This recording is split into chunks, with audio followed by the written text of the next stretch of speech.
नमस्कार दोस्तों, स्वागत है आप सभी का साइंस जर्नी में।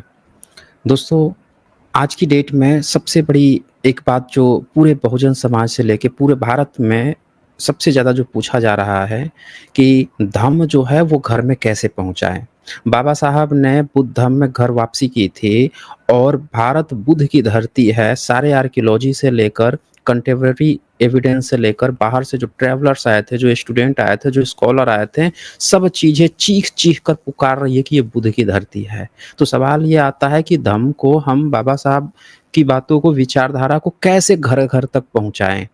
तो इसके लिए आज हमारे साथ स्पेशल गेस्ट हैं, एडवोकेट जय भीम प्रकाश जी हैं और नीलम बौद्ध जी हैं। इन दोनों से हम इन मुद्दों पर बातें करेंगे और भी तमाम तरह के प्रश्न हैं, उन पर बातें करेंगे। इसकी गहराई में जाने का प्रयास करेंगे कि कैसे हम विचारधारा को घर-घर तक पहुँचा सकते हैं। मैं बता दूँ कि दोनों लोग दिल्ली हाई कोर्ट से रिलेटेड हैं। तो इसको शुरू करने से पहले मैं आप लोगों को ये लीगल डिस्क्लेमर दिखा देता हूँ। ये लीगल डिस्क्लेमर है, जैसा कि आप जानते हैं यहाँ पे जो भी बातें होती हैं, जो भी प्रेज़ेंटेशन होती हैं, जो भी डिबेट्स होती हैं, इसका उद्देश्य साइंटिफिक टेम्परामेंट को एनकरेज करना है। जो कोई भी बाहर से वक्ता आते हैं, जो भी डिबेट करने आते हैं, वो जो भी लोग अपनी बातें रखते हैं, वो उनकी अपनी रिस्पॉन्सिबिलिटीज़ होती है। तो चलें हम समय ना गँवाते हुए सीधे हमारे स्पेशल गेस्ट आ चुके हैं, उनको यहाँ स्क्रीन पे लेते हैं।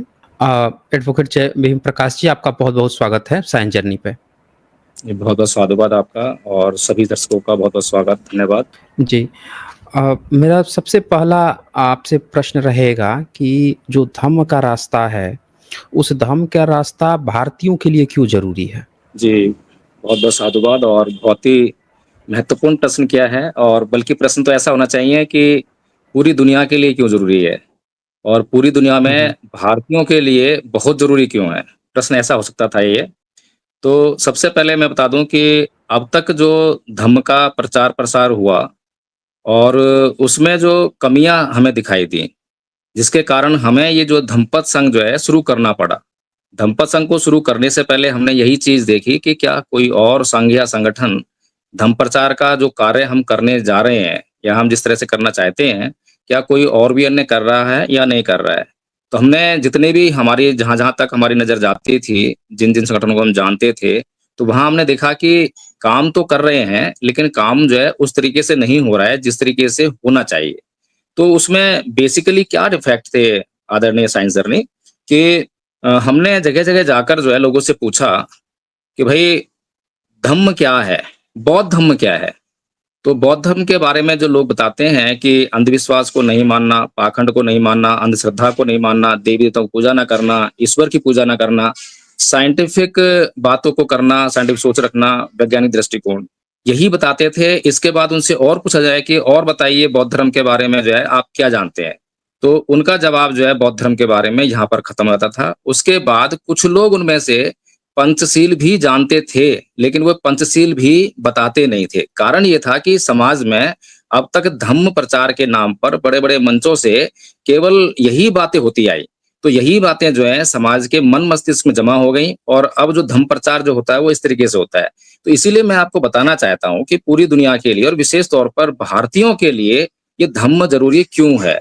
क्योंकि धम्म जो है, जो भगवान बुद्ध ने जिसको डिफाइन किया और मैं कई बार सवाल करता हूँ कि भई सुप्रीम कोर्ट जो है धर्म के ऊपर बहुत सारे जजमेंट पास करता है और सुप्रीम कोर्ट जब भी कोई जजमेंट पास करता है और उसमें कोई टर्म ऐसी आती है कि जो कि नई होती है, तो पहले सुप्रीम कोर्ट को उस टर्म को जो है डिफाइन करना होता है कि सुप्रीम कोर्ट उस शब्द से क्या समझता है। तब जाकर जो है वो उसके आधार पर अपना जजमेंट डिलीवर करता है। लेकिन यहाँ पर जो है धर्म के नाम पर उसने कई जजमेंट डिलीवर किए हैं, लेकिन आज तक उसने धर्म शब्द को जो है परिभाषित नहीं किया कि आखिर धर्म से सुप्रीम कोर्ट समझता क्या है। और इसी प्रकार से जो साइंटिफिक टेम्परामेंट है, जो कि संविधान में लिखा हुआ है, दिया हुआ है, तो उसको भी जो है सुप्रीम कोर्ट ने डिफाइन नहीं किया है। तो अगर कम से कम सुप्रीम कोर्ट इतना भी काम कर दे कि या तो साइंटिफिक टेम्परामेंट को डिफाइन कर दे या फिर अंधश्रद्धा, अंधविश्वास को डिफाइन कर दे और धर्म जो है उसको डिफाइन कर दे, तो इससे भी भारतीयों को बहुत कुछ समझने में हेल्प मिल सकती थी। लेकिन अभी अगर हम अभी हमारा जो है मधुबनी बिहार में 2 स्कूल थे, सरकारी स्कूल, वहाँ जाना हुआ और वहाँ पर जो है हमारा धम्म का जो एक प्रोग्राम था, जो कि हमारे आचार्य हैं धम्मपद संघ के, आदरणीय आचार्य दिलीप यादव जी, यादव समाज से हैं। तो उन्होंने वहाँ पे प्रोग्राम फिक्स किया था। तो उनको सूचना भेजी गई वहाँ के जो प्रिंसिपल साहब थे, उन्होंने कहलवाया कि भई धर्म पर कोई चर्चा ना हो। तो मैंने कहा ठीक है, कल ही बात करते हैं उनसे आके। तो जब हम स्कूल में पहुँचे तो हमने सबसे पहले जो है आदरणीय प्रिंसिपल साहब से यही प्रश्न किया, आदरणीय प्रिंसिपल साहब जी, आप ये बताइए कि धर्म पर नहीं बोलना है या अधर्म पर नहीं बोलना है? तो इतना सुनकर जो मुस्कुरा दिए। फिर मैंने भी उसी लाइन से शुरुआत की बच्चों से कि भई ये बताइए कि आप धर्म से क्या समझते हैं? आपके लिए धर्म क्या है? तो बहुत सारे लोग जो हैं वहाँ बच्चे जो हैं वहाँ पर हिंदू धर्म से बिलॉन्ग करते थे। तो मैंने वहीं से शुरुआत की कि भई एक व्यक्ति जो है मंदिर जाता है, वहाँ पर जो है जल चढ़ाता है, दूध चढ़ाता है, आरती करता है, धूप-बत्ती करता है, अगरबत्ती करता है, गंगा नहाता है, तो ये धर्म हुआ ना? तो बच्चों ने कहा हाँ, ये धर्म हुआ। फिर मैंने पूछा कि इसी प्रकार से जो मुस्लिम लोग हैं, वो भी मस्जिद में जाते हैं, नमाज़ पढ़ते हैं और रोज़ा रखते हैं, तो ये उनका धर्म हुआ? कि हाँ, ये उनका धर्म हुआ। फिर मैंने उनसे पूछा कि जो व्यक्ति मंदिर गया, वहाँ पर पूजा-पाठ करके आया और घर पर वापस आने के बाद उसने अपने पड़ोसी से जो है किसी बात पे झगड़ा हो गया और उसको बहुत बुरी-बुरी गालियाँ देने लगा। अपने घर में अपने पत्नी से, अपने बच्चों से बहुत गाली देकर व्यवहार करता है, मारपीट करता है। तो अब बताइए कि वो धर्म कर रहा है या अधर्म कर रहा है? तो बच्चों को, जो कि छोटे-छोटे बच्चे थे, ये लगा लीजिए कि 5वीं 6ठी क्लास से लेकर 12वीं क्लास तक के बच्चों को हमने वहाँ बैठाया था। तो उनको समझने में देर नहीं लगी कि धर्म कहाँ पर हो रहा है और अधर्म कहाँ पर हो रहा है। तुरंत वो समझ गए कि जो मंदिर गया था, वहाँ पर तो जो है धर्म जैसी कोई चीज़ नहीं थी, बल्कि धर्म तो जो है बाद में जो व्यवहार करना चाहिए था उसको, जो वहाँ धर्म था। इसी प्रकार से जो मुस्लिम है, जो मस्जिद जा रहा है, नमाज़ पढ़ रहा है, रोज़े रख रहा है और घर पर आकर अपने पड़ोसी से झगड़ा करता है, गाली-गलौज करता है, तो वो जो है वहाँ पर जो धर्म का उसको व्यवहार करना चाहिए था, वहाँ पर फ़ेल हो रहा है। तो हम सभी इस प्रकार से फ़ेल हो रहे हैं। खाली ये हिंदू और मुसलमान का मामला नहीं है। और लोग बोल सकते हैं कि भाई आप बौद्ध हो इसलिए बौद्धों के बारे में बात नहीं कर रहे हो। मैं बौद्धों के बारे में भी यही बात कर रहा हूँ कि मैं जितने बौद्धों को देखता हूँ, सुनता हूँ, उनसे मिलता हूँ, तो उनका भी व्यवहार जो है ऐसा ही मिलता है। तो इसीलिए जो है भारत के लोगों के लिए, क्योंकि भगवान बुद्ध ने जो धम्म दिया है, तो धम्म को परिभाषित करते हुए भगवान बुद्ध बोलते हैं कि सब्ब पापस् अकरणं कुशलस्य उपसंपदा सचित्त पर्योदपन्नं एतं बुद्धानुशासनं, कि सभी प्रकार के पाप कर्मों का ना करना और सभी प्रकार के पुण्य कर्मों यानी अच्छे कर्मों का करना और अच्छे और बुरे कर्मों के बीच के भेद को जानने के लिए अच्छे और सच्चे चित्त का निर्माण करना, यही धर्म है, यही बुद्ध का शासन है।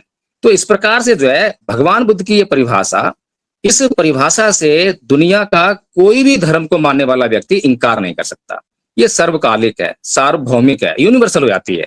तो इसीलिए जो है भगवान बुद्ध का जो धम्म है, वो व्यक्ति की जो बीमारी है उस पर काम करता है, बीमारी के लिए दवा का काम करता है। अभी मैं किसी व्यक्ति से पूछूं कि भाई आप ठीक हो, कोई बीमारी तो नहीं है आपको? तो बोलेंगे हाँ मैं बिल्कुल ठीक हूँ, मुझे कोई बीमारी नहीं है। अब वो बीमारी क्या समझ रहा है? वो बीमारी समझ रहा है सर्दी, खांसी, जुकाम, बुखार, इसी को बीमारी समझ रहा है। कैंसर को, टीबी को, इसको बीमारी समझ रहा है। लेकिन जो है अगर उससे पूछा जाए भैया क्या आपके चित्त में काम, क्रोध, मोह, लोभ, द्वेष, तृष्णा, ईर्ष्या, राग इत्यादि इनमें से कोई विकार है? तो बोलेगा बहुत भर-भर के है। तो बताइए, जहाँ पर असली बीमारी है और भयंकर बीमारी है, जो अन्य बीमारियों का कारण बना हुआ है, तो मूल कारण को हम नहीं समझ पा रहे हैं, मूल बीमारी को नहीं समझ पा रहे हैं और हम कह रहे हैं कि हम स्वस्थ हैं। इसीलिए पूरा संसार जो है बीमार है।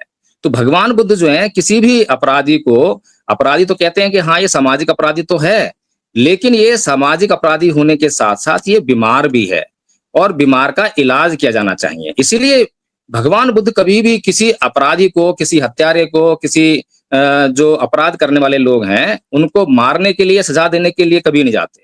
वो उनको सुधारने के लिए जाते हैं और बहुत बड़ा उदाहरण है, ऐतिहासिक उदाहरण है अंगुलीमाल डाकू का, कि जिससे कि राजा प्रसेनजीत परेशान थे, उनकी पूरी प्रजा परेशान थी और वे सभी उसको मार ही डालना चाहते थे कि किसी प्रकार से ये काबू आ जाए तो इसकी हत्या कर दें, इसको मार डालें, इसने बहुत तंग कर रखा है।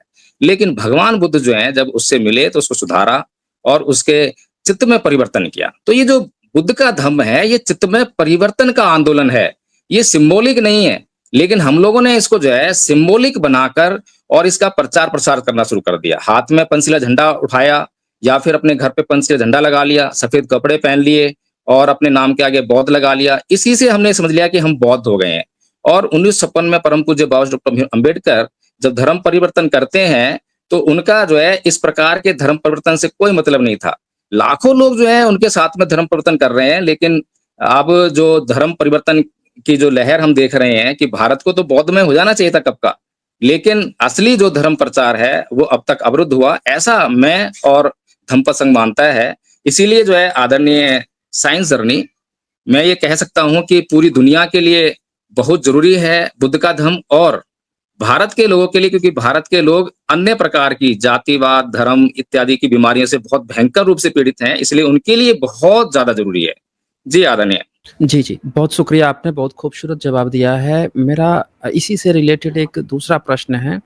भारत में जो मुख्य समस्या देखी गई है, जैसे जातिवाद देखा गया है, असमानता, भेदभाव देखा गया है, तो धम्म के रास्ते से अगर हम सभी लोगों को धम्म के में सरोकार कर देते हैं, जो शोषक है, शोषित है, हर लोग धम्म का पालन करने लगें। लेकिन यहाँ एक सबसे बड़ी प्रॉब्लम है कि देश की जो 89% संपत्ति है, वो तथाकथित आज का जो शोषक वर्ग है, उसके पास संचित है। उसका डिस्ट्रीब्यूशन कैसे होगा, वो चीज़ें जो हैं बहुजन समाज के पास कैसे आएँगी? क्या ये धम्म के जी, रास्ते से पॉसिबल हो पाएगा? जी। बहुत-बहुत साधुवाद, धन्यवाद और बहुत ही बेसिक सवाल।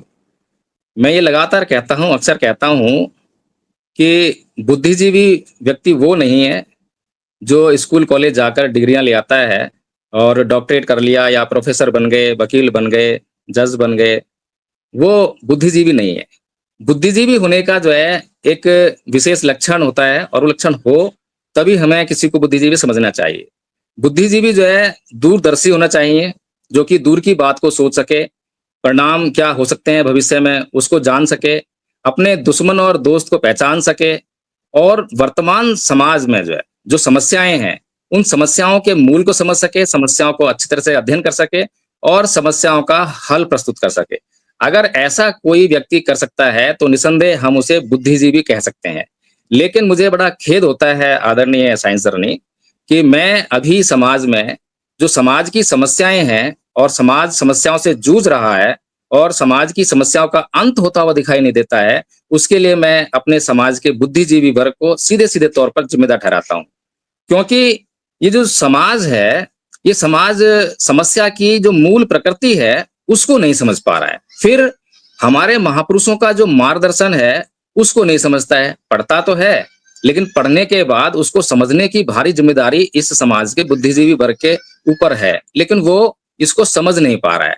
कारण ये है, मैं अक्सर एक कहानी सुनाता हूँ, अगर आपकी अनुमति हो तो मैं सुना देता हूँ, छोटी-सी कहानी है। अनुमति है क्या? हाँ, हाँ। ज़रूर, ज़रूर। बिल्कुल, बिल्कुल जी। सुनाएँ। एक बार की बात है, एक बुढ़िया एक खंबे पर जहाँ पे लाइट लगी थी, उसके नीचे उसकी रोशनी में अपनी सुई ढूँढ रही थी।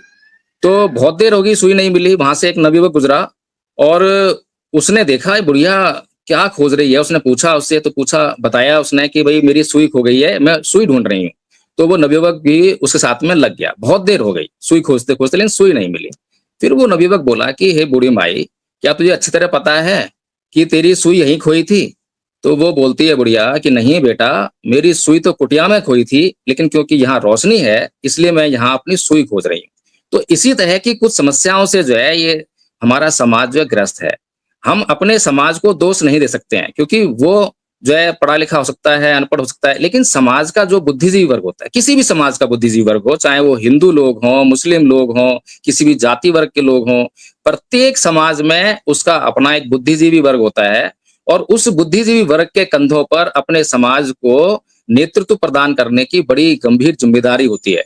और जो लोग उस नेतृत्व को ईमानदारी से करते हैं, तो उस समाज की समस्याएँ हल होने लगती हैं। और जब-जब उस नेतृत्व में बेईमानी आने लगती है, निजी स्वार्थों की पूर्ति होने लगती है, तो वो समाज जो है देखने में लगता है कि आंदोलन हो रहे हैं, लेकिन समाज की समस्याएँ हल नहीं होती हैं।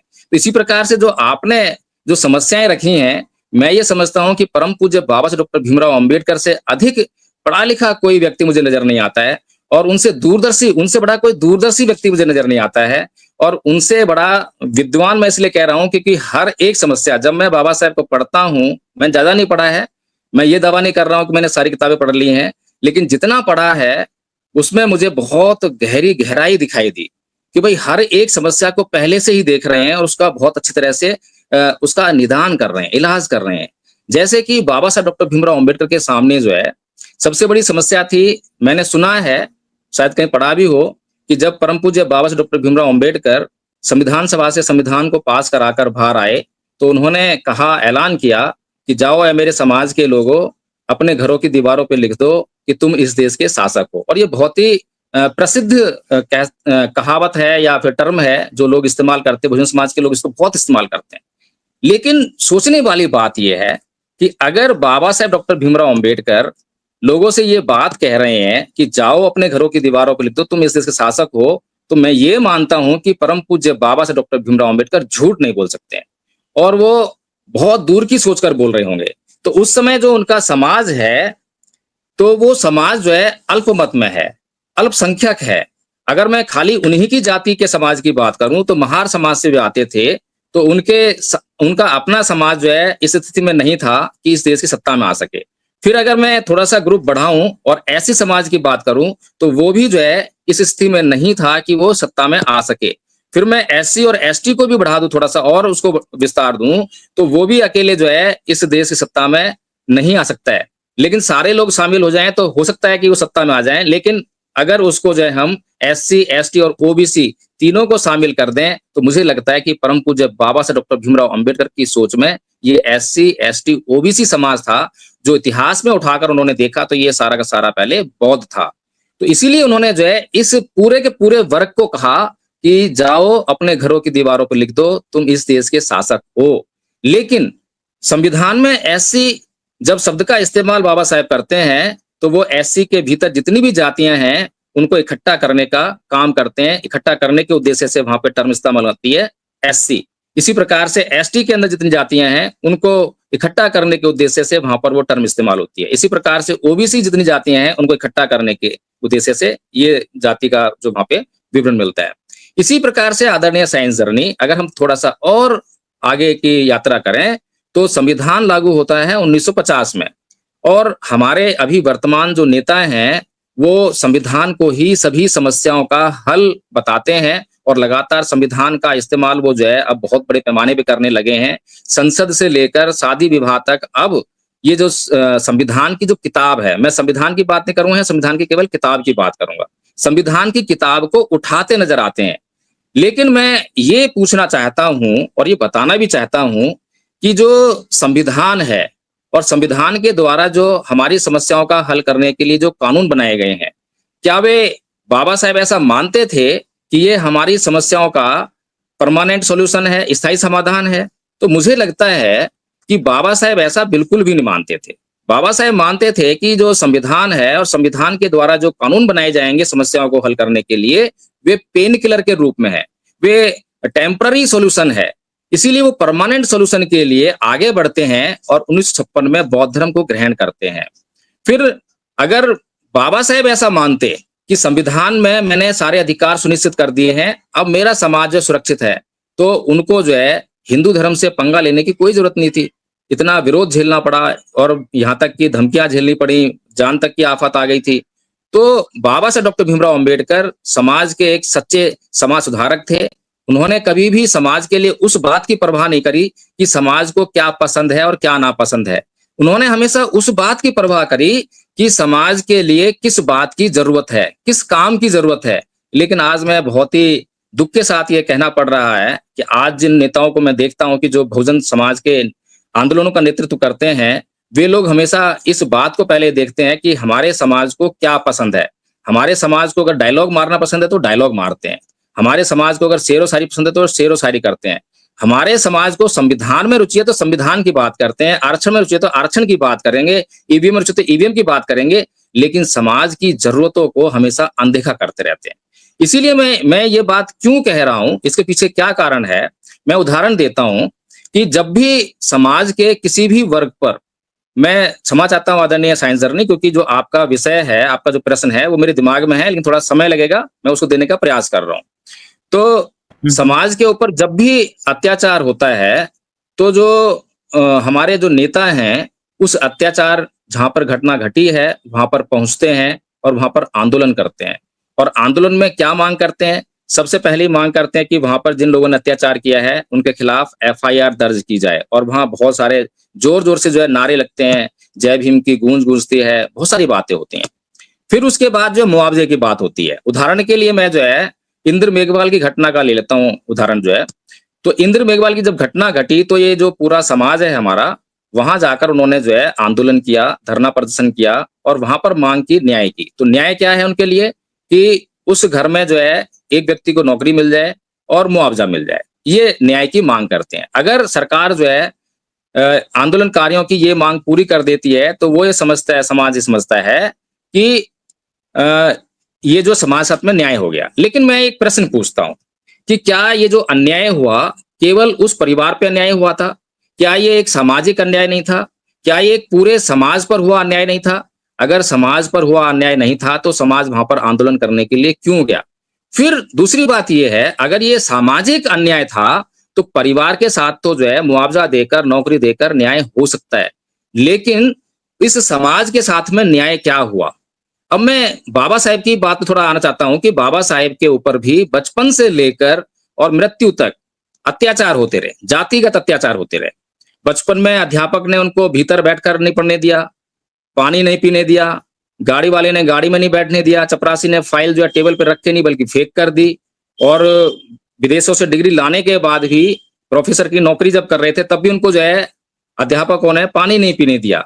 नाई ने उनके बाल नहीं काटे। इतने लोगों ने, तमाम लोगों ने जातिवाद के आधार पर उनके ऊपर अत्याचार किए। लेकिन क्या बाबा साहेब जब सक्षम हो गए, जब पहले कानून मंत्री बन गए, तो क्या किसी से मुआवजा मांगा? किसी के खिलाफ एफआईआर लिखवाने गए? कोई कानूनी कार्रवाई करी क्या? बिल्कुल भी नहीं। क्योंकि बाबा साहेब अच्छी तरह से जानते थे कि ये जो अत्याचार मेरे ऊपर जो अध्यापक कर रहा है, नाई कर रहा है, चपरासी कर रहा है, ये लोग अत्याचार नहीं कर रहे हैं।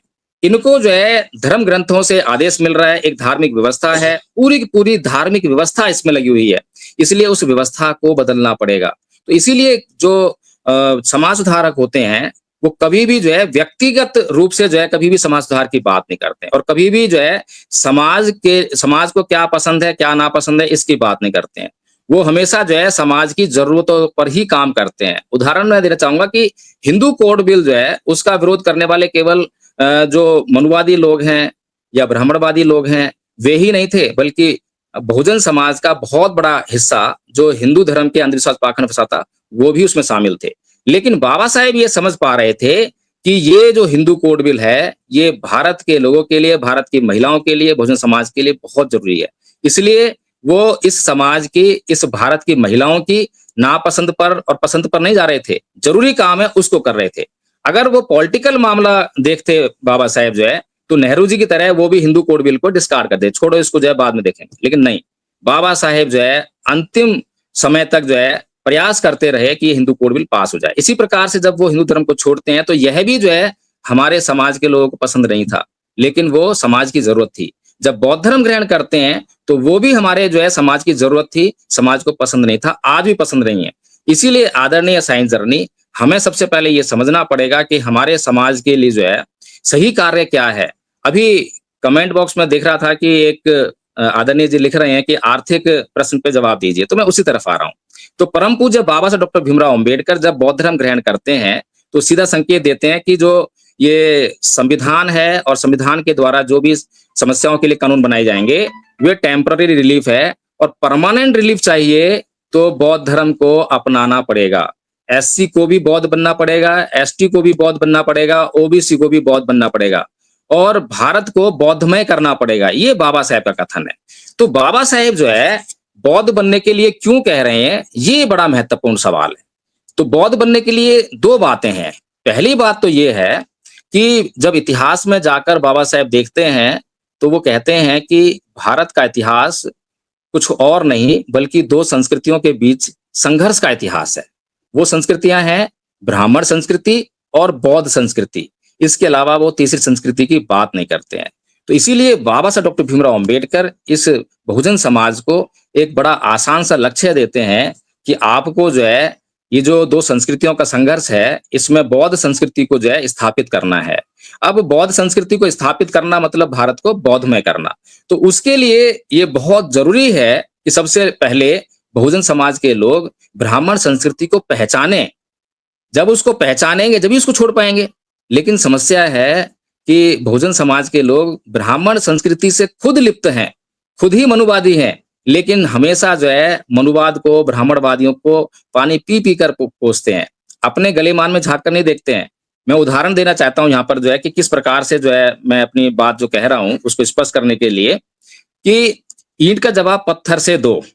अब मैं अगर पूछना चाहूँ कि ये कौन-सी संस्कृति की बात है?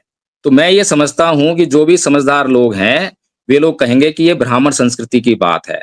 क्योंकि ब्राह्मण संस्कृति ही हमेशा हिंसा की बात करती है, बदला लेने की बात करती है, साम, दाम, दंड, भेद ये सब नीतियाँ जो हैं ब्राह्मण संस्कृति की है। दूसरी तरफ जो है, हमारे लोगों को क्या पसंद है? अभी मैं किसी से पूछूँ कि बाबा साहब का अपमान हुआ, तो एकदम उबल पड़ेंगे और एकदम जो है कहेंगे कि चलो आंदोलन करेंगे, चलो सड़कें जाम करेंगे। अभी भी बाबा साहब की मूर्ति के लिए आंदोलन हुआ ग्वालियर में और ऐसा नहीं है कि मुझे बाबा साहब की मूर्ति पसंद नहीं है, बहुत पसंद है। मैं चाहता हूँ कि बाबा साहब की मूर्तियाँ लगें, बहुत सारी लगें, लेकिन मैं बाबा साहब का अपमान नहीं चाहता। मूर्तियाँ लगाने के बाद कुछ लोग आएँगे, मूर्ति की उँगली तोड़ेंगे, उँगली पर कुछ गंदगी फेंकेंगे, वो अपमान होगा। तो इसीलिए मैं चाहता हूँ कि इस देश में एक ऐसा माहौल मिले जिससे कि ये समस्या हमेशा-हमेशा के लिए सॉल्व हो जाए। तो जब ये जो संस्कृति है ब्राह्मण संस्कृति मैंने एक छोटा-सा उदाहरण दिया है कि ये बात करती है कि ईंट का जवाब पत्थर से देने के लिए। दूसरी तरफ भगवान बुद्ध जो है क्या कहते हैं, जिसके लिए बाबा साहब कह रहे हैं कि हमें इस संस्कृति की तरफ बढ़ना है। तो भगवान बुद्ध धम्मपद में कहते हैं कि नाहि वेरेन वेराणि समन्तित कुदाचनं अवेरेन च सम्मन्ति ऐस धम्मो सनातनो कि वैर से कभी वैर शांत नहीं होता। अवैर से ही वैर शांत होता है और इसी बात का जितनी भी हमारी जो ये बौद्ध संस्कृति की जो परंपरा है, आप उदाहरण जो है इतिहास उठाकर देख लीजिए, जो भी बौद्ध संस्कृति, बौद्ध परंपरा के जितने भी संत महापुरुष हैं, किसी ने अपने हाथ में ईंट पत्थर नहीं उठाए और शांति से, अहिंसा से उन्होंने हमेशा काम किया और शांति और अहिंसा का इस्तेमाल करके अपने समाज की जो परिस्थितियां थीं, उनको बदलने में बड़ा भारी काम किया और बदल के दिखाया। ऐसा नहीं है कि नहीं बदला। बाबा साहब का उदाहरण हमारे सामने जीता जागता है, कितने अत्याचार हुए लेकिन उन्होंने जो है बुद्ध का मार्ग नहीं छोड़ा। वे जानते थे कि वैर से कभी वैर शांत नहीं हो सकता। अगर वैर को शांत करना है तो केवल एक ही मार्ग है, वो है अवैर। लेकिन हमारे लोग जो बचपन से एक ही अभ्यास करते हैं, वो है हिंसा का कि किसी ने गाली दी तो गाली का जवाब गाली से देने का ही अभ्यास करते आए हैं। इसीलिए वो समस्या बनी हुई है कि अब हमें गाली का जवाब गाली से ना दें, शांत हो जाएं, चुप रहें, उनसे पूछ लें कि भैया तुमने मुझे गाली क्यों दी? ऐसा तो अभ्यास हमने कभी सीखा ही नहीं, कभी किसी को करते देखा ही नहीं, तो अब कैसे करें? अब इस अभ्यास को पलटने में भी बहुत समय लगेगा। पलटने में समय जब लगेगा जब हम उसका प्रयास करेंगे, जब हम उसको जान जाएँगे कि भई ये चीज़ जो है गलत है, ये चीज़ हमें नहीं करनी चाहिए। मैं एक और उदाहरण देना चाहूँगा आदरणीय सांसरनी कि अभी हम लोग क्या सोचते हैं, किसी एक व्यक्ति ने दूसरे व्यक्ति को गाली दी, तो दूसरे व्यक्ति ने भी जवाब में पहले वाले व्यक्ति जिसने गाली दी थी उसको गाली दे दी। अब जो लोग देखते हैं हमारा पूरा समाज ये कहेगा कि दूसरा व्यक्ति बिल्कुल ठीक है, क्योंकि पहले व्यक्ति ने गाली दी इसीलिए दूसरे व्यक्ति ने गाली दी, क्योंकि गाली देने का वहां कारण वो पहले व्यक्ति को देख रहे हैं। लेकिन यहाँ पर भगवान बुद्ध के धम्म की बात करें, जो कि समस्या को मूल से ही काटते हैं, जड़ से समाप्त करते हैं। तो भगवान बुद्ध धम्मपद में कहते हैं कि न परिसंग विलोमानी न परिसंग कथा कतंग अतनो व्यवेक्ष्य कतानी अकतानी च कि दूसरे क्या कर रहे हैं, दूसरे क्या नहीं कर रहे हैं, ये मत देखो। तुम क्या कर रहे हो और तुम क्या नहीं कर रहे हो, ये देखो, क्योंकि तुम्हारे भीतर से बाहर का निर्माण होना चाहिए। अगर भीतर आपके शांति है, अहिंसा है और अच्छा व्यवहार है, तो वैसा ही आप अपने समाज को बनाने में कामयाब हो जाओगे।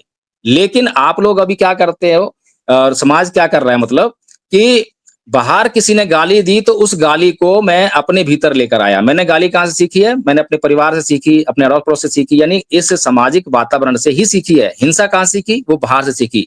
यानी कि मैं बाहर से भीतर का निर्माण कर रहा हूँ और यही मेरी समस्याओं का कारण बना हुआ है।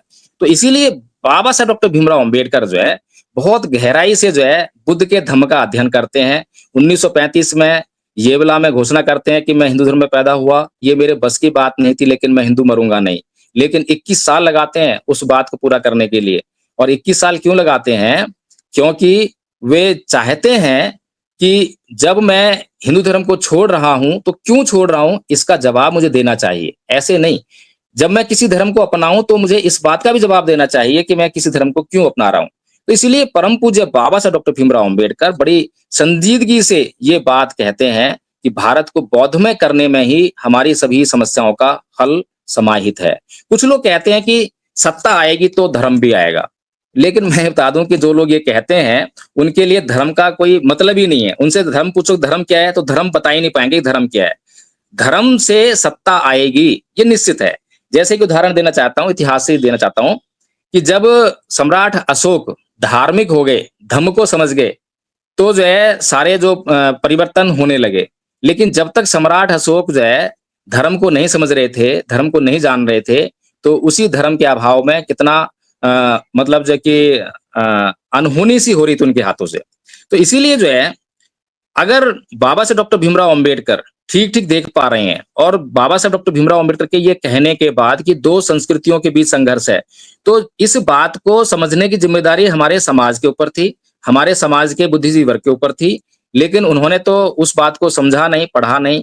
लेकिन जो हमारा दुश्मन है, जिसको हम अपना दुश्मन बोलते हैं, पानी पी-पी कर कोसते हैं, उसने उस बात को अच्छी तरह से अध्ययन किया और समझ गया कि उन्हें क्या करना है। इसीलिए उन्होंने 1925 में, जबकि उस समय भारत में हिंदू संख्या बहुत ज़्यादा थी, बहुमत में हिंदू लोग थे, लेकिन फिर भी जो है हिंदू धर्म का प्रचार-प्रसार करने के लिए, हिंदुत्व का भाव सबके मन मस्तिष्क में भरने के लिए उसने आरएसएस की स्थापना करी।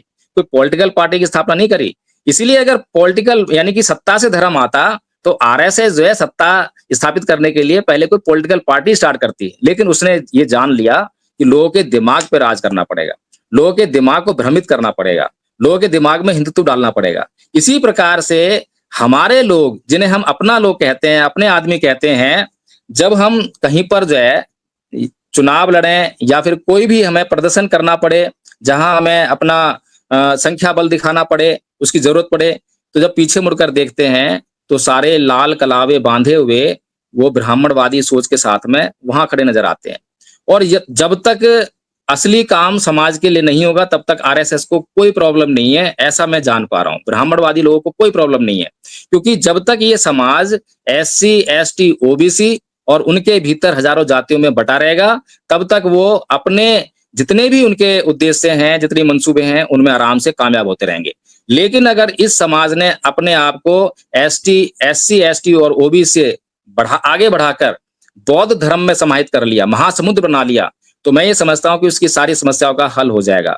इसीलिए परम पूज्य बाबा साहब डॉक्टर भीमराव अंबेडकर जो लक्ष्य निर्धारित करते हैं, वो राजनीतिक सत्ता नहीं करते हैं, राजनीतिक सत्ता की बात करते हैं, लेकिन राजनीतिक सत्ता को प्राप्त करने के लिए वो कहते हैं कि सामाजिक और आर्थिक सामाजिक और धार्मिक आंदोलन जो है राजनीतिक सत्ता को प्राप्त करने के लिए आधार बनने चाहिए।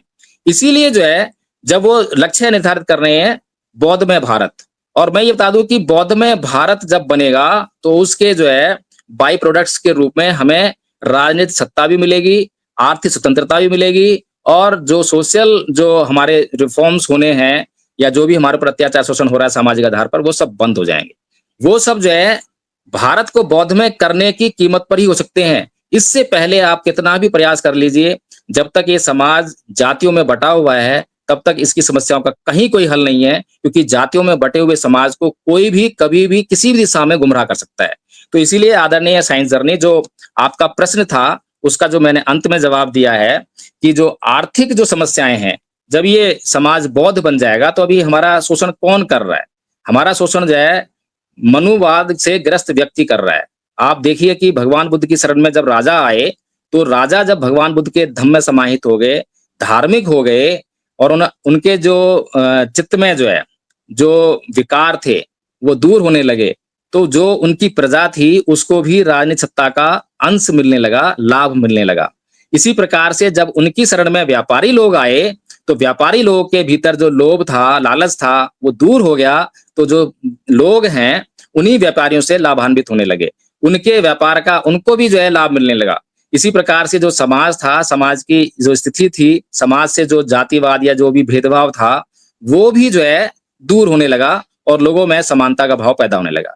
इसलिए आदरणीय साइंस जर्नी, सभी कुल मिलाकर जो है बहुजन समाज की सभी समस्याओं को, और मैं कहूंगा कि बहुजन समाज नहीं, बहुजन समाज का भी अर्थ जो है हम लोग बहुत लिमिटेड समझते हैं, क्योंकि बहुजन समाज शब्द का इस्तेमाल किया भगवान बुद्ध ने, और उन्होंने कहा बहुजन हिताय बहुजन सिखाया। ये भगवान बुद्ध का शब्द है। उस शब्द में अर्थ क्या है, ये भी समझना जरूरी है। बहुजन शब्द का मतलब होता है, भगवान बुद्ध ने कहा कि बहुत से लोगों का कल्याण किया जा सकता है।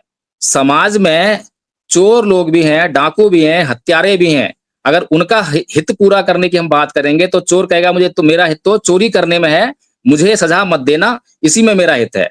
डाकू भी ऐसी बात करेगा, हत्यारा भी ऐसी बात करेगा, इसीलिए उनका हित नहीं किया जाता। लेकिन बहुजन लोग यानी बहुत सारे लोग, समाज के अधिकांश लोग सुख, शांति और समृद्धि के साथ में अपना जीवन जीना चाहते हैं। इसलिए उनके कल्याणार्थ जो है भगवान बुद्ध ने कहा, चरत भिक्षुवे चारिकं बहुजन हिताय बहुजन सुखाय लोकानुकंपाय। तो इसीलिए आदरणीय साइंस जर्नी हमें जो है अपने महापुरुषों का जो निर्देश है, जो संदेश है, जो उनका दिशा निर्देश है, उसको अच्छी तरह से समझना चाहिए और उसी के साथ में हमें जो अपनी समस्याओं का उनमें ही हल ढूँढना चाहिए। जी। जी, जी। यहाँ पे मेरा एक प्रश्न है, आप धम्मपथ संघ का से धम्म प्रचार कर रहे हैं। भारत में और भी बुद्धिस्ट संगठन हैं, उदाहरण के लिए भारतीय बौद्ध महासभा को ही हम ले लेते हैं। तो इन ऐसे भी संगठन बहुत सारे अपना धम्म प्रचार कर रहे हैं। इन आप में और इन सब में फ़र्क क्या है? जी। जी, आदरणीय साइंस जर्नी बहुत-बहुत साधुवाद, बहुत अच्छा प्रश्न है। सबसे पहले तो मैं आपका बहुत-बहुत साधुवाद करना चाहता हूँ, क्योंकि अभी तक धम्मपथ संघ पर जो है ये जो मेहरबानी है, ये अभी तक जो है कहीं से नहीं आई है। आप फर्स्ट हैं जो सोशल मीडिया के माध्यम से जो है धम्मपथ संघ के बारे में बात कर रहे हैं। और मैं बताना चाहूँगा कि अब तक मेरे सामने मुझ तक ये जो मूवमेंट पहुँचा है, मिशन पहुँचा है, तो आप जैसे लोग जो काम कर रहे हैं, अन्य लोगों ने जो काम किया, मुझसे पहले जो मेरे पूर्वजों ने काम किया, चाहे वो भारतीय बौद्ध महासभा हो, चाहे और भी अन्य संगठन हो, तो ये उनकी देन है, चाहे वो किसी भी रूप में लेकर आए। यहाँ तक मुझ तक जो है ये मूवमेंट पहुँचा है। और अगर मैं कुछ भी काम बेहतर कर पा रहा हूँ, अगर कुछ भी काम बेहतर हो रहा है या मैं कर पा रहा हूँ, तो सबसे पहले मैं उन लोगों के प्रति कृतज्ञ हूँ और मैं सदैव जो है उनका ऋणी रहूँगा इस बात के लिए। लेकिन बाबा साहेब एक बात और कहा करते थे। बाबा साहेब कहते थे कि कोई भी औरत जो है अपनी इज्जत के आधार पर किसी के प्रति कृतज्ञ नहीं हो सकती। इसीलिए मैं जो है कृतज्ञता तो प्रकट कर रहा हूँ, धन्यवाद तो प्रेषित कर रहा हूँ, लेकिन मैं सामाजिक हितों के आधार पर, सामाजिक जो हित हैं हमारे समाज के, उनके आधार पर किसी भी संघ, संगठन या किसी भी व्यक्ति के प्रति कृतज्ञ कभी भी होना नहीं चाहूँगा। मेरे लिए भी समाज के हित जो है सर्वोपरि हैं, समाज के हित सबसे पहले हैं। तो इसीलिए जो है, जो अन्य संगठन और संघ काम कर रहे हैं, भारतीय बौद्ध महासभा काम कर रही है, मैंने काम देखा है, कई बौद्धाचार्यों से मिला हूँ मैं और मैं उदाहरण देना चाहता हूँ। हालाँकि अगर नेगेटिव ना लें लोग जो है, क्योंकि मेरी आदत है और अक्सर मैं इस बात के लिए बहुत क्रिटिसाइज़ होता हूँ कि मैं लोगों का जो है सीधे-सीधे आलोचना करता हूँ। मैं एक अभी बहुत ही जीता-जाता उदाहरण लेता हूँ, जो भंते विनयाचार्य आजकल बहुत सुर्खियों में हैं।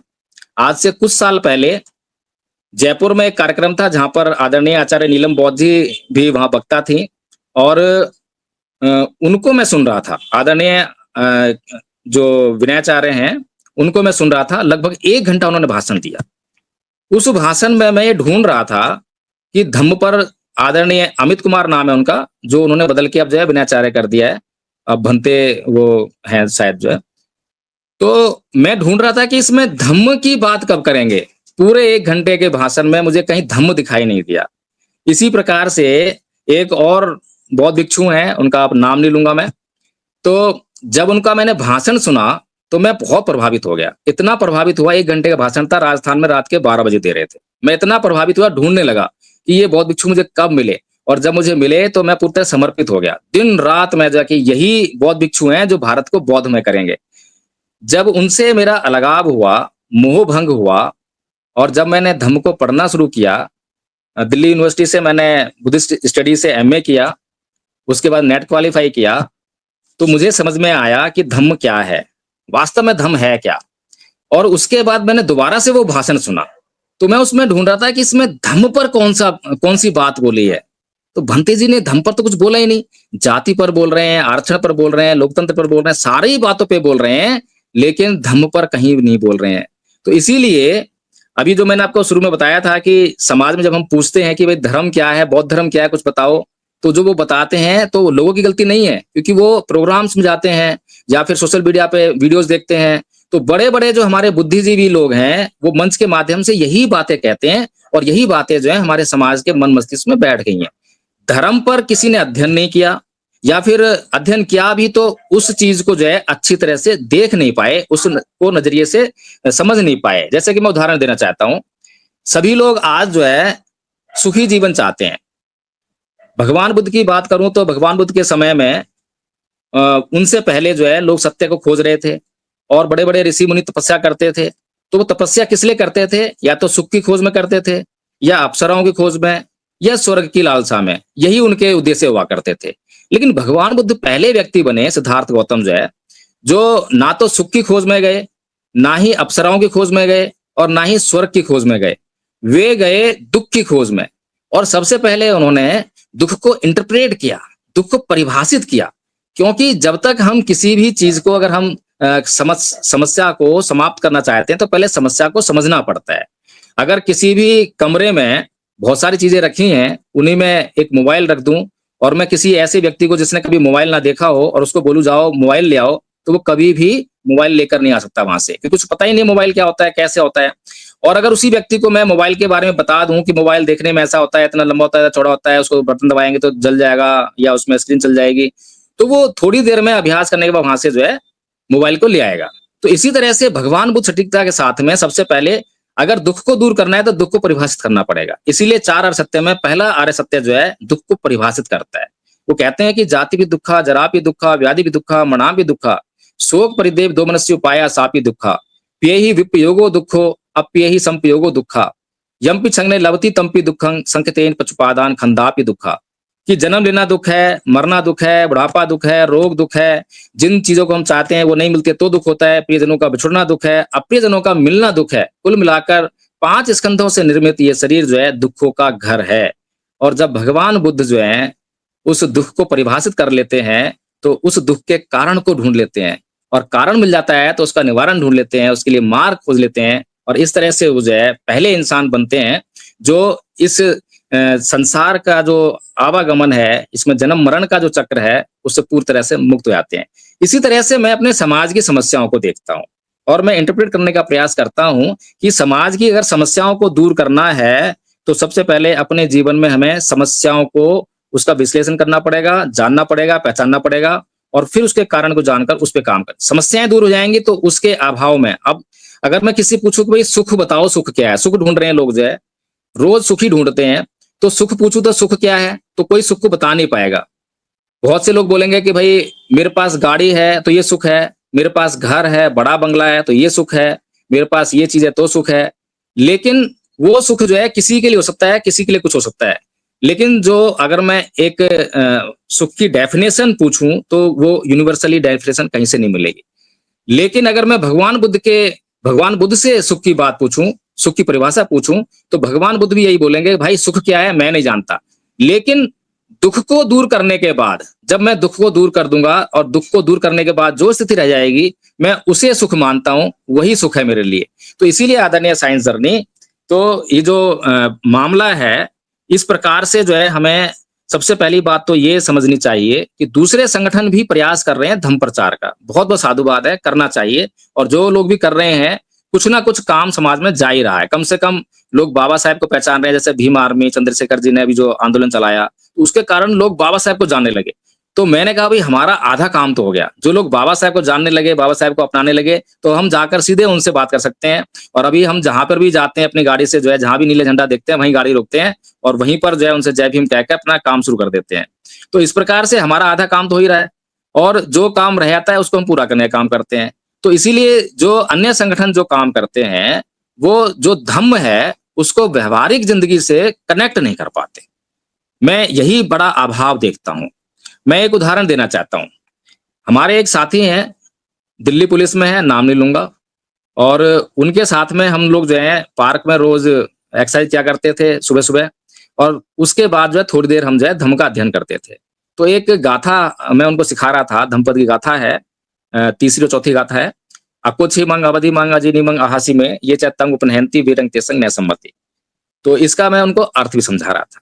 एक दिन मेरे पास उनकी मैडम का फ़ोन आया, बोले प्रकाश जी घर पर आ जाइए, 3 दिन हो गए हैं बोलचाल नहीं हुई है, बहुत भयंकर लड़ाई हो गई है। उनके घर पर गया तो जैसे ही गया तो वैसे ही वो साहब जो हैं ड्यूटी से वापस लौटे थे। मैडम उनके लिए पानी लेकर आईं, तो वो क्या बोलते हैं कि अगर ये लोग घर पर नहीं आए होते तो ये पानी का गिलास मैं तेरे मुँह पर देकर मारता। इतना सुना तो हमें भी बड़ा आश्चर्य हुआ कि ये क्या हो रहा है, और वो बुद्धिस्ट हैं, किसी संगठन से जुड़े हुए हैं। तो फिर मैंने उनसे केवल एक प्रश्न किया कि आदरणीय जी ये बताइए कि हम रोज़ एक गाथा याद करते हैं, उसका अर्थ भी याद करते हैं। तो ये बताइए कि उसका अर्थ क्या है? वो क्या कहती है? वो हमारे जीवन में क्या मतलब फ़ायदा करती है? इतना पूछना था, उनके चेहरे पे मुस्कान आ गई और फिर जो है उसके बाद आज तक मुझे कोई भी ऐसी शिकायत वहाँ घर से नहीं मिली है। तो कुल मिलाकर ये है कि धम्म हमारे जीवन में एक दवा के रूप में काम करता है। और मैं ये जानता हूँ, मेरा अपना पर्सनल एक्सपीरियंस है, मैंने बहुत से लोगों को जो है किसी न किसी रोग की दवाई खाते हुए देखा है और जिसने किसी रोग की दवाई खाई और उसका वो रोग जो है दूर हो गया और उसने दवाई पता लग गई कि हाँ, ये वाली दवाई खाने से मुझे रोग दूर हुआ था, तो उसके बाद उसको कहने की ज़रूरत नहीं पड़ती। कोई कंपनी प्रचार के लिए पैसे नहीं देती है, कंपनी अगर कहती नहीं है भई तुम प्रचार करो, वो व्यक्ति जो है पूरे समाज में, रिश्तेदारों में, जिसको भी वो बीमारी होती है, दुःख होता है, वो उसको जो है भाग-भाग कर जो है वो दवाई बताता है। मतलब दवाई लाकर भी दे देगा उसको जो है। तो इसी प्रकार से बुद्ध का धम्म जो है सिंबॉलिक नहीं है, बुद्ध का धम्म जो है दवा है। जो इसको एक बार इस्तेमाल कर लेगा और इस्तेमाल करने के बाद जिसको लाभ होगा, वो भाग-भाग कर समाज में इसको बताने का काम करेगा। तो इसी प्रकार धम्मपद संघ ने जो है, एक ये कोर्स बनाया धम्मपद संघ में जो है जो कोर्स बनाया है उसको 3 भागों में बाँटा। पहला जो प्रथम वर्ष का कोर्स है, वो छोटा कोर्स है और छोटा कोर्स इसलिए बनाया ताकि अधिकतम लोग जो हैं इंस्पायर हों, ताकि बहुत जल्दी से उन्हें लगे कि हाँ, हम भी कर सकते हैं। तो बहुत से लोग उस तरफ इंस्पायर हों, फिर उसको याद कर लें। लेकिन गारंटी है, धम्मपद संघ गारंटी देता है कि जो व्यक्ति इस कोर्स को कर लेगा और फिर अपने जीवन में अप्लाई करने लगेगा, तो उसे लाभ ज़रूर होगा। इस बात की गारंटी देता है, अगर लाभ ना हो, तो आकर जो है धम्मपद संघ में जो है शिकायत कर सकता है। तो इस प्रकार से जो प्रथम वर्ष का कोर्स है, फिर उसका द्वितीय वर्ष का कोर्स है, इसको नाम दिया हुआ है खाली हमने, प्रथम वर्ष, द्वितीय वर्ष, तृतीय वर्ष। और इसका मतलब ये नहीं है कि प्रथम वर्ष का कोर्स है तो पूरा साल पढ़ना पड़ेगा, नहीं।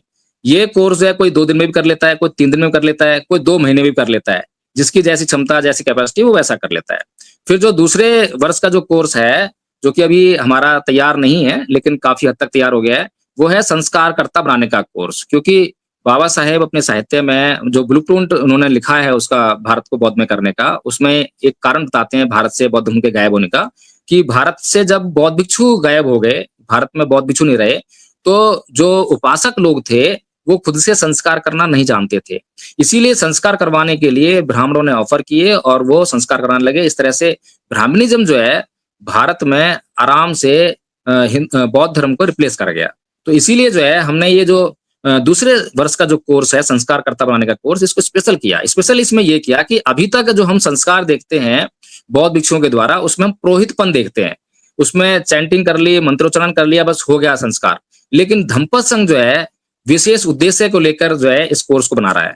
वो ये चाह रहा है कि कोई भी संस्कार किसी भी समय पर होता है, घर में होता है। मान लीजिए जन्मदिन मनाया किसी ने, तो जब जन्मदिन मनाते हैं तो उसमें उस व्यक्ति से जुड़े हुए समस्त रिश्तेदारों को वो उसमें आमंत्रित करता है और अपने चित परिचितों को बुलाता है। यानी कि पूरा समाज जिसमें जाति के लोग हैं, विभिन्न जाति के लोग हैं, विभिन्न धर्मों के लोग हैं और विभिन्न भाषा के क्षेत्र के लोग हैं, मतलब पूरा समाज इकट्ठा होता है। तो एक बड़ा अच्छा मौका होता है।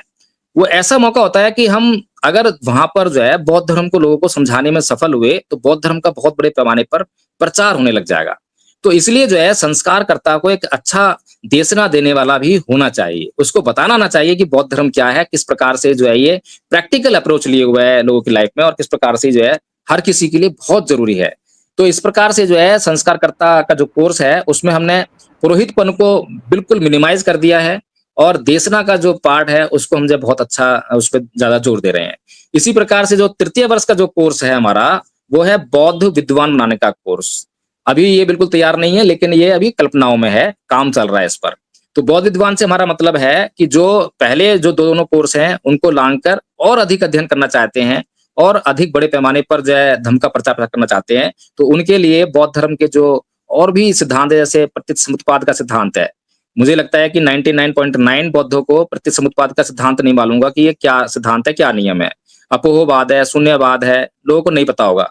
तो इन सब का वो अध्ययन करें और इन सब का जो है लोगों की ज़िंदगी में क्या प्रैक्टिकल अप्रोच है, क्या उनकी व्यावहारिकता है, तो इन सब बातों को देखते हुए और बड़े पैमाने पर वो इसका प्रचार-प्रसार कर सकें, मंचों पर जाकर बोल सकें, इस प्रकार का ये कोर्स है। तो इस प्रकार से आदरणीय साइंस सरनी, ये जो आपने प्रश्न पूछा था कि अन्य संघ और संगठनों में और धम्मपद संघ के धर्म प्रचार में जो है क्या फ़र्क है? तो इस प्रकार से ये फ़र्क है और इस कोर्स को कराने के लिए मैं आपको बताना चाहता हूँ कि ये सारा जो हमने कोर्स जो शुरू किया, जो पहला साल हमारा बड़ा कठिनाई में बीता। पहले साल में हम केवल 25 लोगों को आचार्य बना पाए। जो प्रथम वर्ष का कोर्स कर लेता है, उसकी हम परीक्षा लेते हैं। पहले तो हम उसको, जो भी व्यक्ति हमारे संघ में शामिल होता है, पहले हम उससे इंक्वायरी करते हैं, पूछते हैं कि भई आपका धम्मपद संघ में आने का क्या कारण है? क्यों आए हैं? तो उससे पहले उसका लक्ष्य पूछते हैं, फिर अपना लक्ष्य बताते हैं कि हमारा तो ये लक्ष्य है, हम इसके लिए काम कर रहे हैं, क्या आप इसके लिए तैयार हैं? तो बोलता है कि हाँ, मैं तैयार हूँ। तो हम बोलते हैं कि अगर तैयार हो तो इसके लिए आपको सीखना पड़ेगा, और जो हमारा प्रथम वर्ष का कोर्स है वो ज़रूरी है, वो आपको करना पड़ेगा। तो वो अपनी सहमति दे देता है, तो सहमति देने के बाद जो है उसका हम एडमिशन कर लेते हैं। उसको एक आचार्य उपलब्ध करा देते हैं निजी तौर पर, इसलिए नहीं कि वो उसको सिखाएगा, बल्कि इसलिए कि कोई भी समस्या हो तो तुरंत उनसे जो है सीख भी सकता है और कोई बात भी कर सकता है कोई समस्या होने पर। उसके अलावा जो है धम्मपद संघ की सबसे लंबी गूगल मीट चलती है, सुबह 5 बजे शुरू होती है और 10-11 बजे चलती है। दोपहर को 2 बजे शुरू होती है और रात के 12 बजे तक तो निश्चित है, लेकिन 1 बज जाए, 2 बज जाए, वो चलती रहती है। जैसे प्रशिक्षु अवेलेबल होंगे, स्टूडेंट्स अवेलेबल होंगे, वो सिखाने का काम चलता रहता है। रात को 8 बजे से 10 बजे तक प्राइम टाइम चलता है हमारा, जिसमें कि हम जो है बाबा साहेब का साहित्य, बुद्ध और उनका धम्म और संविधान वगैरह का हम अध्ययन करते हैं, और उसमें देशना का कार्यक्रम चलता है। तो इस तरह से जो है हमने अब तक जो है ये सारा जो काम किया वो ऑनलाइन किया, और पहले साल में इस ऑनलाइन प्रोग्राम का जो रिजल्ट हुआ वो 25 आचार्य मिले। फिर वो कार्यक्रम जो है अच्छा था, व्यावहारिक था, लोगों की ज़िंदगी में परिवर्तन कर रहा था, लोगों की ज़िंदगी जो कलह कलेश थे वो मिट रहे थे, समझ पा रहे थे कि हाँ, धम्म कितना ज़रूरी है। तो उसी का परिणाम हुआ कि अगले साल, यानी कि हमारा जो साल हम मानते हैं वो 25 दिसंबर को मानते हैं। 25 दिसंबर को हम जो है सांस्कृतिक परिवर्तन दिवस के रूप में हम अपना मनाते हैं। तो 25 दिसंबर के आस-पास जो भी संडे पड़ता है उसको मना लेते हैं। पिछला कार्यक्रम जो है, हमारा पहला कार्यक्रम जो हुआ था दिल्ली में हुआ था। अभी जो कार्यक्रम हुआ हमारा दूसरा, वो ग्वालियर में हुआ। तो तब से लेकर अब तक आज की डेट में हमारे पास मुझे लगता है कि मुझे पूरी संख्या तो याद नहीं, क्योंकि मैं थोड़ा-सा आजकल कम जुड़ पा रहा हूँ मीटिंग में। तो 173 आचार्य जो हमारे बन चुके हैं। यानी 173 आचार्य बनने का मतलब ये है कि 25 से सीधी छलांग 173 पे लग चुकी है। यानी कि बहुत बड़े पैमाने पर जो है अब ये कोर्स लोगों को समझ में आ रहा है, और सभी जाति, सभी धर्म के लोग इस कोर्स में शामिल हो रहे हैं। मैं आपको बताना चाहूँगा कि इसमें अभी मुझे बड़ा जानकर आश्चर्य हुआ। जब मैं बिहार गया, अपने जो हमारा फिजिकल स्कूल चलता है बक्सर बिहार में, बिलाव गाँव में, तो वहाँ पर आदरणीय आचार्य सत्येंद्र जी हैं जो उसको चलाते हैं स्कूल को, और वहाँ से उन्होंने 25 छोटे-छोटे बच्चों को तैयार किया, उनको आचार्य बना दिया, वो कोर्स याद करा दिया। बहुत बड़ी सफलता जो है ये संघ को मिली, और संघ को ये भी समझ में आया कि फिजिकल कोर्स अगर हम स्टार्ट कर पाते हैं छोटे-छोटे स्कूल बनाकर, तो हम बहुत बड़े पैमाने पर जो है बहुत जल्दी ये काम कर पाएँगे। तो इस तरह से वो कर रहे थे, तो उनसे पता लगा। कुछ कह रहे हैं आदरणीय साइंस जर्नी? नहीं, आप कंप्लीट कीजिए। जी। जी।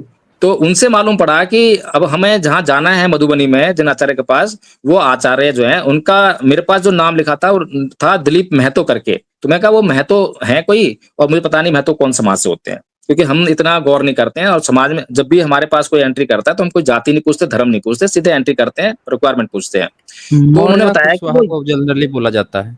जी। जी, जी।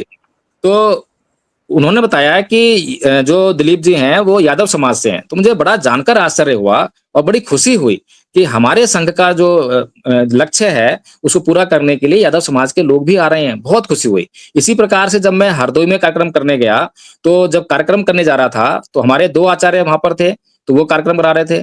तो मैंने उनसे पूछा, भई हम किन लोगों के बीच में कार्यक्रम करने जा रहे हैं, ताकि पहले पता लग जाए, ताकि उसी हिसाब से हम अपनी बात रख सकें। तो उन्होंने बोला कि हम कुशवाहा समाज में जो है कार्यक्रम करने जा रहे हैं। मुझे बड़ी जानकर हैरानी हुई और बहुत अच्छा लगा कि भई हम कुशवाहा समाज में भी जा रहे हैं। तो मैंने पूछा, आप कौन समाज से हो? तो उन्होंने बोला कि हम कुशवाहा समाज से हैं। तो मेरी खुशी का ठिकाना नहीं रहा, और मुझे वास्तव में इस बात की गर्व की अनुभूति हुई कि वास्तव में जो बाबा साहेब की सोच थी, उस सोच को पूरा करने में चाहे आंशिक रूप से सफल हो रहे हैं, लेकिन हम लोग सफल हो रहे हैं। हम समाज के प्रत्येक वर्ग को, चाहे वो किसी भी जाति से है, किसी भी धर्म से है, उसको छू रहे हैं। इसी प्रकार से 2 मुस्लिम लोग भी हमारे संघ में शामिल हुए और उन्होंने इस कोर्स का अध्ययन भी किया। और इसी प्रकार से आदरणीय साइंस जर्नी जो है, हम ये कह सकते हैं कि आज समाज में बहुत से लोग जो हैं धर्म प्रचार का कार्य कर रहे हैं, सभी साधुवाद के पात्र हैं। आलोचना हम इसलिए नहीं करते हैं कि वे लोग अपना कार्य करना बंद कर दें। आलोचना का मतलब होता है कि अगर कहीं डिफेक्ट है जो हम बता रहे हैं, जिस बात की आलोचना कर रहे हैं, उसमें सुधार कर लें। तो इसीलिए जो है मैं कह सकता हूँ कि जो आपका प्रश्न था कि क्या फ़र्क है, मुझे लगता है कि मैं उसको बताने में पूरी तरह सफल रहा हूँगा। जी।